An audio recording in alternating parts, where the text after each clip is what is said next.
Thank you so much for listening to our show, Good Morning Comrade. If you'd like to support us, we are on Twitch as well for your viewing entertainment. And you can go to our Patreon, patreon.com/Good Morning Comrade, and support the show that way. We really appreciate it. Thanks.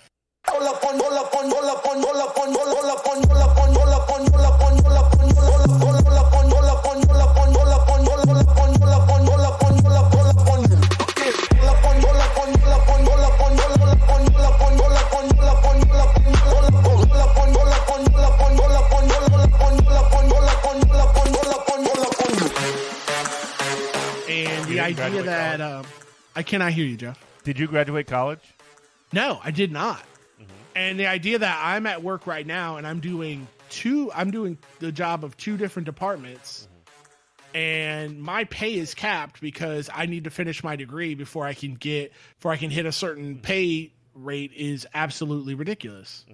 Yeah, it's a whole different conversation. The idea of like I'm PMing. I just PM'd it to you. It's a whole different conversation about like, is college something that we should be like shoving people into and like forcing people to do, because like, again, or even incentivizing, but like it's no question that the way that we sort of do this kind of thing creates a vicious sort of like feedback loop where like essentially jobs are just requiring college, and whether or not they whether or not it actually makes whatever field people are in better, it just like boosts the credentials regardless of what's being taught, and it sort of creates a different gate.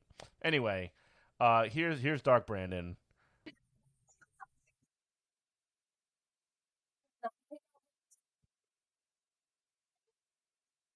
Laser eyes. People who act not own multi-billion-dollar businesses, that you want these guys to get more effective. Is that fair? What do you think? he like had like one of these weird moments where he just like he I guess his meds wore off or something. That's what I'm saying. Like, who is this guy? Because I would have voted for this guy. Like whatever cocktail they're giving him, whatever Adderall cocktail they're giving him is working.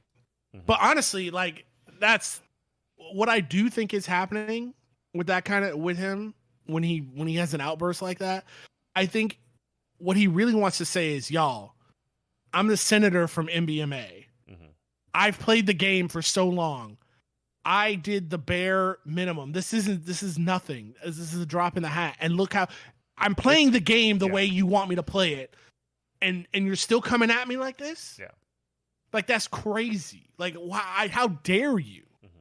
And I think that's where he's coming from. And him in his old age doesn't get it. He doesn't get what I think newer politicians like a John Fetterman or like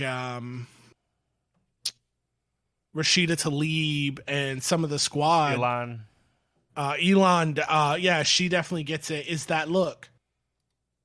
We're in a fight here. We're not trying to be friends. We're in a fight.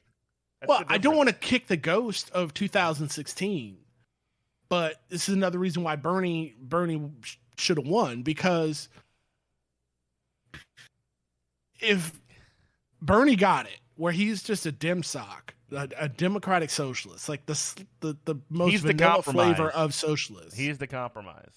So yeah, he's the compromise. And so if they're going to call you the reincarnated skeleton of Mao Zedong, and they're going to say you're trying to move America to the great leap forward, then just be a socialist.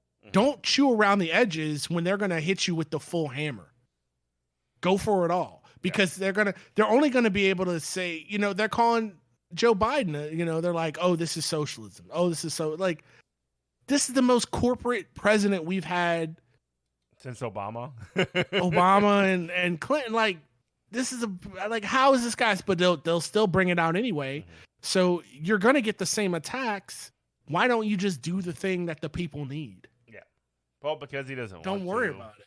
I mean, the answer is that because he doesn't want to. Why does he constantly surrender to Joe Manchin's demands at every given turn, or all. Well, I'm this saying other stuff. we know that he personally doesn't want to. What I'm saying is that any politicians coming up Yeah. should never be afraid, because they're going to throw everything at you. Yeah. They're not going to hold. They're not going to like hold back. No, never. So just like do what you're going to do. And then Because the again, Republican Party does not hold back. They do not pull punches. They don't care what we say about them. They don't care. no, and they shouldn't, because that means that they can actually orient themselves in a competitive way. When again, what do the Democrats always try to do? They try to accommodate, and they try to be like, "Oh, Right. we're all in this together." No, Nancy Pelosi no. loves to talk about how, You're "Oh, not. we need to have a sane Republican Party," all this other BS.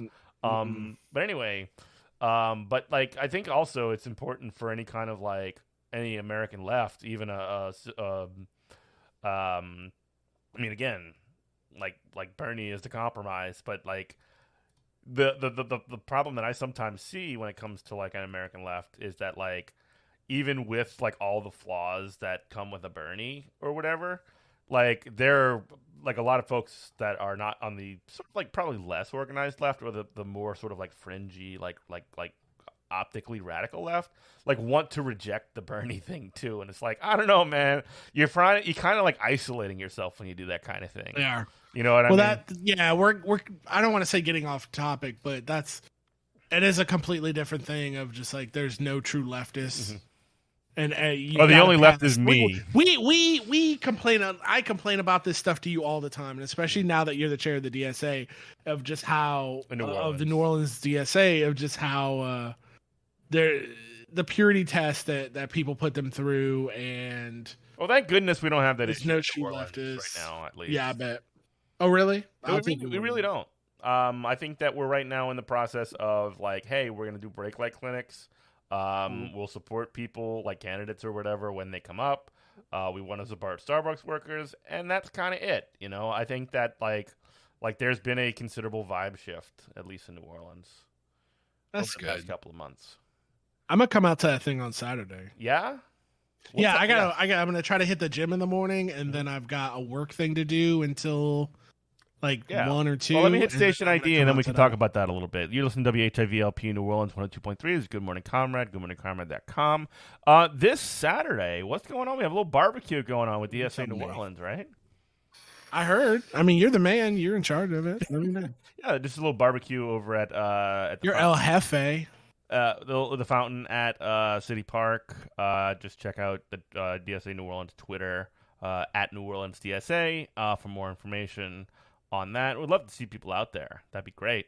But yeah, I do hope to see you out there too. I will likely be out there if I'm feeling not COVID.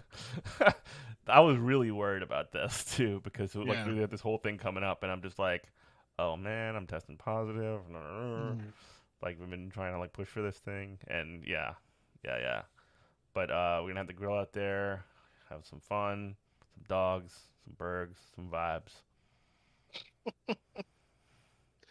But yeah, that is back to the student loans. Like, this is the absolute floor. This is the absolute bare minimum, and I don't want to poo-poo because there's so many people that are going to be helped by this.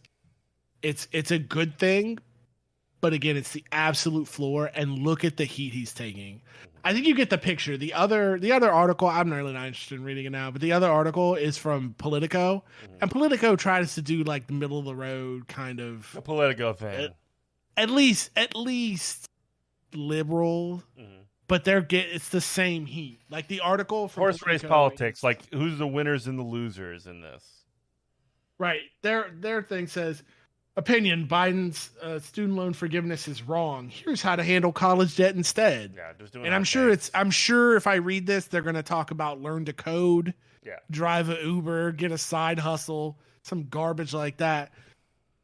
When you've got you're working your 60-hour a week job that you had to have that pays you $30,000 a year that you had to have a graduate degree for. Yeah, you're supposed to sell like tamales on the side or something. Get out of here.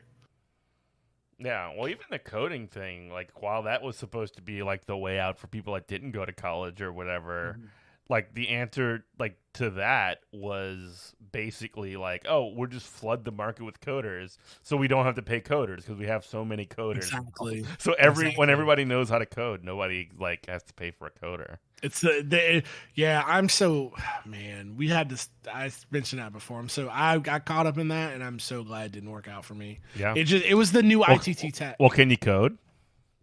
I can write a little bit of JavaScript, but not enough to do anything. Oh. But it's the new ITT tech to where just like, oh, everybody's in IT now. Yeah.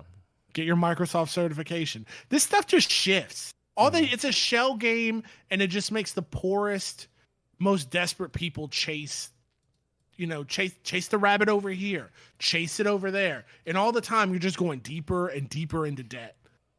And then you end up just slaving away at whatever job you can get anyway. Yeah. It's just a way that, like, it's a way for school boards and school systems to sort of like say, hey, let's just do a STEM program now in our school district, and let's create a STEM school because that's what the newest level of demand is. Now, please shower me with praise and reelect me next time. You know what I mean? We're doing the thing. We're like riding the wave. We're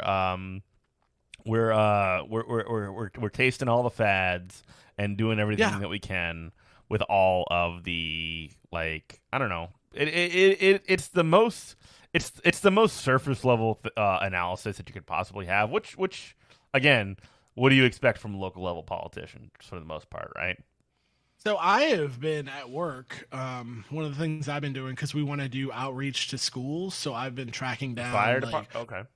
Yeah, I've been making sure that all the school addresses and names are correct, so we can have a spreadsheet and start calling people and set up times to come by or whatever. That's cool. And yeah, because I told them that we want to start recruiting out of schools too.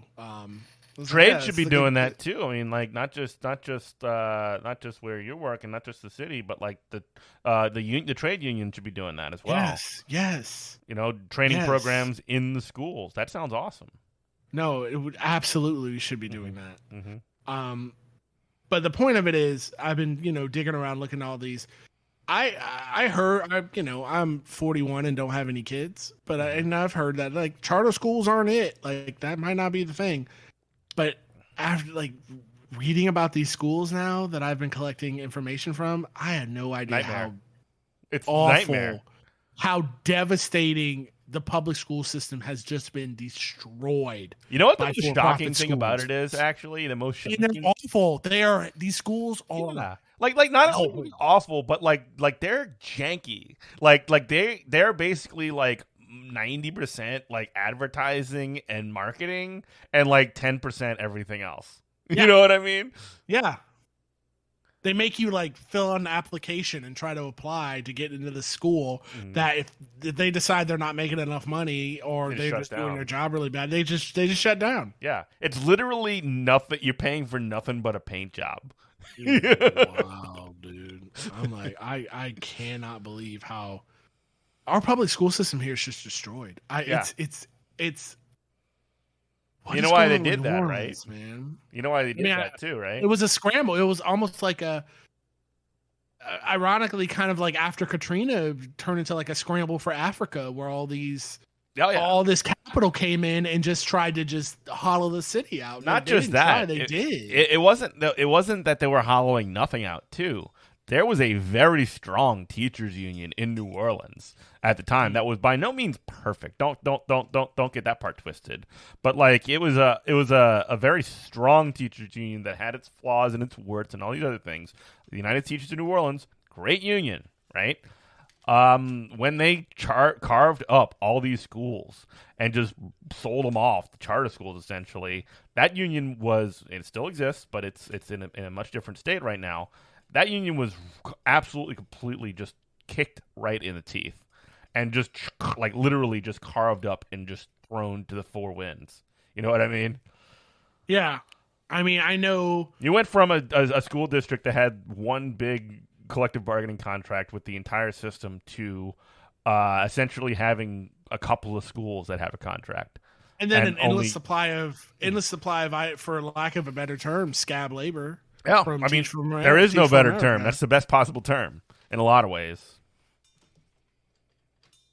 It's gross, dude. Yeah, because Like I look at the grades or whatever for the schools, and it's just F, F, F, F. other than the F. ones that they sort of like, again, the way I sort of like look at some of these schools too, specifically the ones that have like testing requirements. This is not something that's unique to New Orleans. I mean, it's because in Jefferson Parish we have schools that sort of have testing in like requirements as well. It's almost like they distill all of the kids that have like money or experience or any kind of like level of efficiency or whatever. They just take them out of these poorer schools or whatever and put them into a little bit more privileged schools where they're able to sort of work with them and just leave everybody else behind. Like the idea of No Child Left Behind is just completely bizarro opposite stuff. You know what I mean? Well, yeah, there's no better way to have your school have a up their grade score is just to cherry pick from the populace. And then you pick the very best ones, and then burn everybody else on the way out. Yep. And that's not to even say that if you work at I don't know how you do it, man.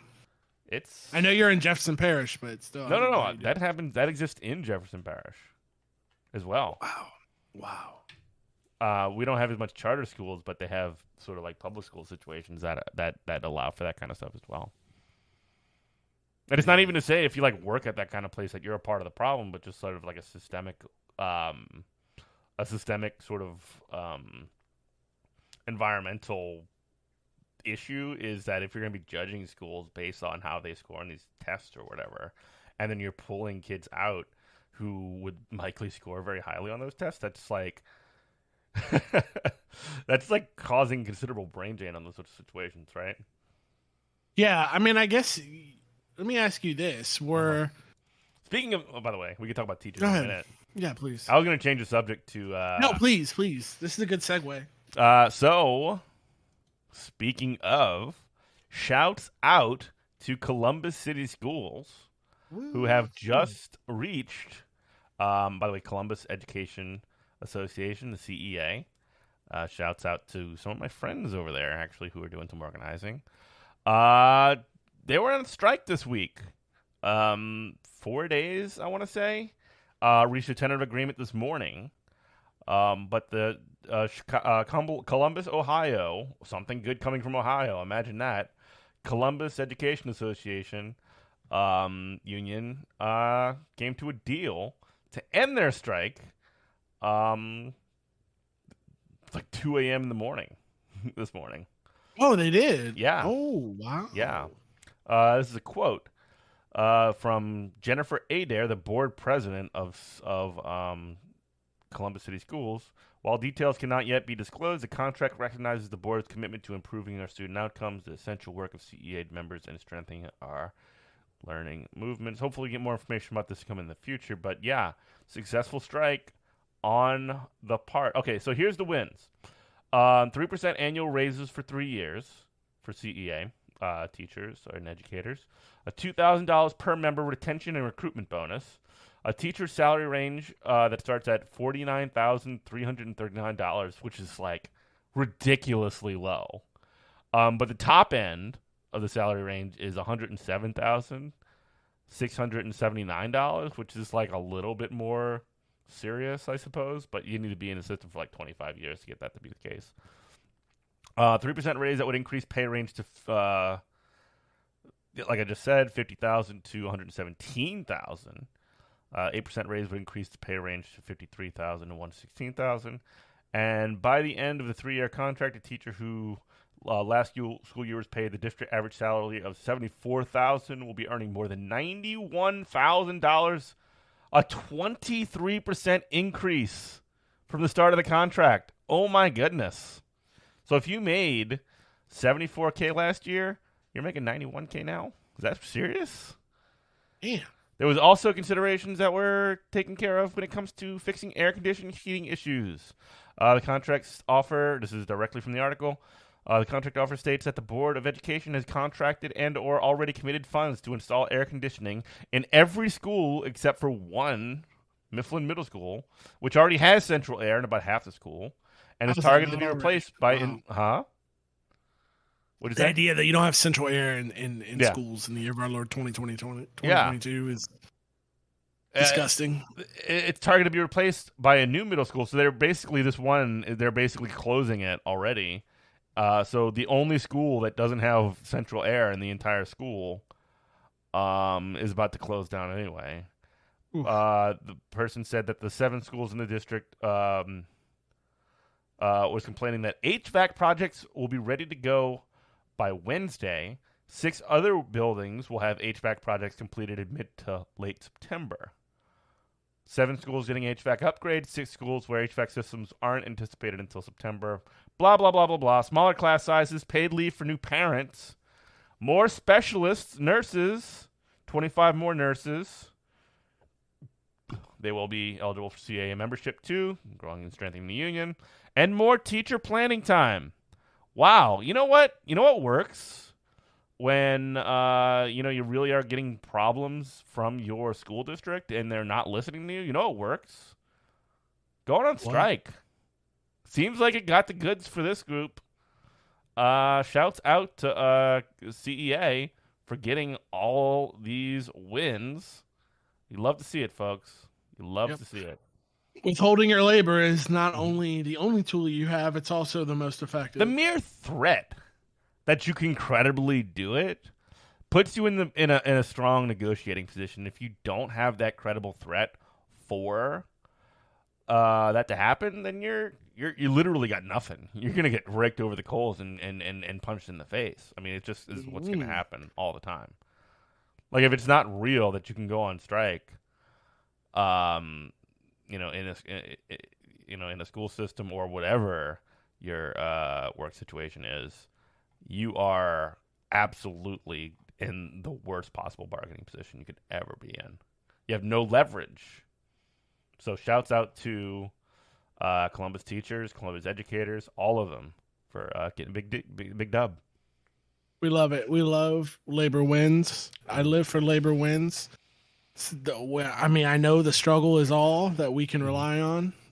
We must take, solace and comfort from the struggle.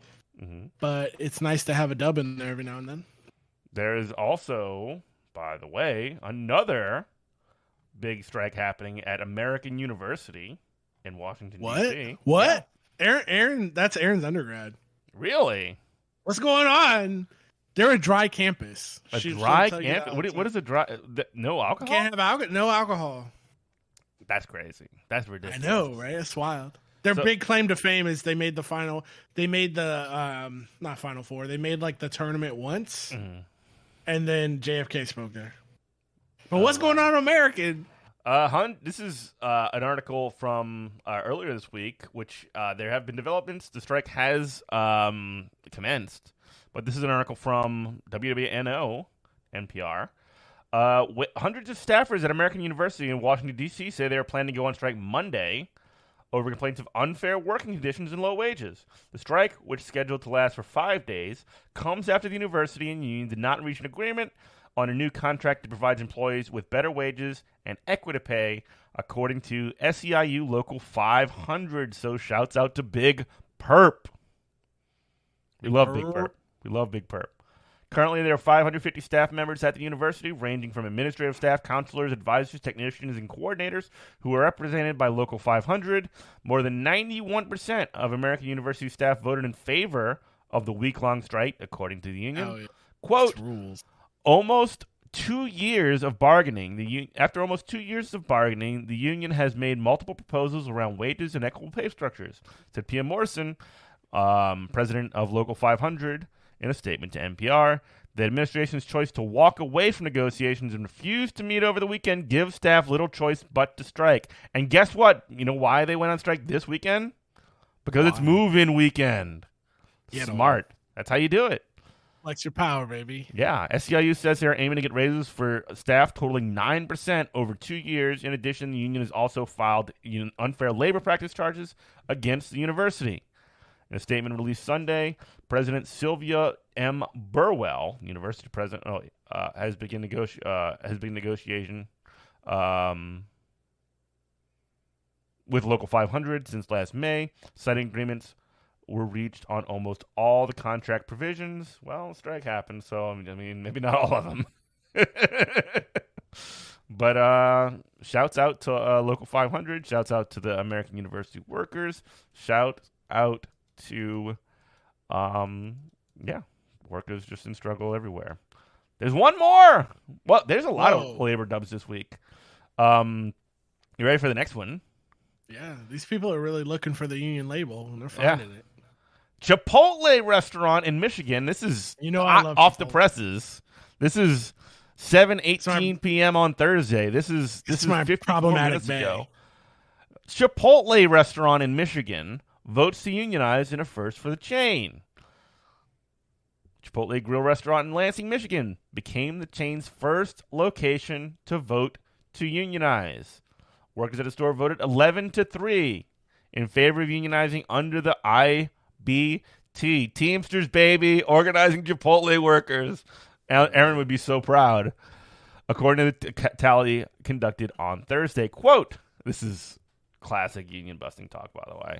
Quote, we're disappointed that employees at our Lansing, Michigan restaurant chose to have a third party speak on behalf, but boo to that. If you're saying that the union is third party, like you're literally just doing straight up union busting as a boss. We're disappointed that the Lansing, Michigan restaurant chose to have a third party speak on our behalf because we continue to believe that working directly together is best for our employees. Guess what, dude? Or Lori Shallow in a statement to CNBC. The union's not a third party. The union is your workers. Like, they love to do that thing where they basically say the union is a third party. You know what I mean? Oh, they love it. No, absolutely. Chipotle has 5 business days to file objections to election.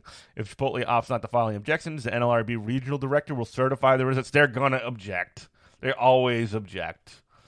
Chipotle pulled in revenue of $7.5 million last year, and we're just seeing workers of all ages and backgrounds across the country take on these corporate giants, and so inspiring to see Chipotle workers stand up and demand more from a company that can clearly afford it, said Scott Quinsville, president of Local 243.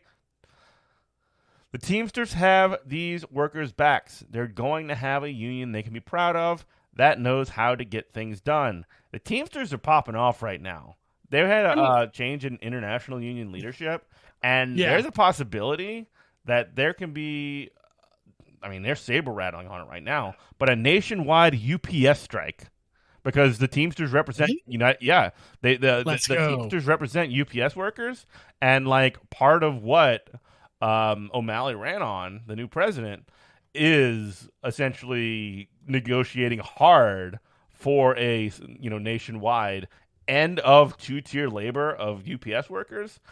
So like, I don't know, man. It's wild times. They're popping off. Teamsters, let's go. Let me ask you this. Mm-hmm. This is a real question, not rhetorical. Like I don't have the answer to. So, do you think this kind of I don't know, it's not a strike wave, but do you think this union wave that's going around across the country is the Teamsters popping off, or do you think it's like a combination of that plus these jobs have gotten to the point where workers are just have nothing to lose? Like we've got like labor in this country's gotten to a point where it's like, well, what are you going to do? Fire me from Chipotle? I guess I'll go work at Qdoba. All right. So I think, and we only have a couple. What can you do to me? You're not paying me anyway. Yeah. So in the last couple of minutes, we can probably talk about this particular point. So while there is an uptick-ish in union activity with Starbucks and with a lot, I mean, people remember Striketober from last year, right? There has been an uptick in a lot of activity. Membership is actually on the decline, and it's in part because a lot of older workers who were union members for a long time end up retiring. And there was a statement that was made by Liz Schuler, who's the new president of the AFL-CIO, the big federation of unions that that represents not the Teamsters, but many of the unions that you might be thinking of. Not the unions, not SEIU, not the educators unions, really not any of the unions that we talked about today. But there was basically made a general statement of like increasing union membership by like 1 million over the next 10 years, which there's a crisis essentially that we're looking at hitting, which is that if we get a million new union members in the next 10 years, that's actually a net loss in union membership. And we kind of are seeing a decline on that. And so, like, there's this really interesting and difficult tension that we're seeing where union leadership sees that there's this upturn in like worker activity and their interest in unionizing and acting by doing strikes and whatnot. But there's sort of like a disconnect in that process where like from the worker side to the sort of like union leadership side, there's not quite a smooth transition or a smooth way for people to get involved with them. And union busting is like absolutely coming down really hard. I guess maybe I didn't answer your question, but not really. Restate it for me. I just like, why now? Like, why do workers at low wage jobs? What do they got to lose? Well, we're going to organize. That's that was my thought. Yeah, but I just wonder if it was correct. No, what do they got to lose is really it, and honestly, we're seeing like people step up. However, I guess what I meant in my previous statement and my previous comments was that, like, I guess I'm trying to say that while union popularity and while there is action towards increasing union union activity, I do also at the same time want to say, hey, it's not all as hot as it's possible as it feels like, because we're losing members just as fast as we're getting. Actually, we're losing them faster than we're getting them. That makes sense? Yeah, it does. I'm trying to like pump the brakes a little bit on the excitement. Not to say that like we shouldn't get excited about these sorts of things, because we should, but we need to take the whole picture into mind. You know what I mean? And we should definitely encourage these workers at these like places like Amazon, places like Chipotle now, places like Trader Joe's, places like Starbucks, from continuing to do that organizing. But we also need to find a way to keep what we have and prevent that from also falling away. We need to take the whole picture into mind, I guess you could say. I don't know. No, I get it. No, I think that's a very sobering analysis.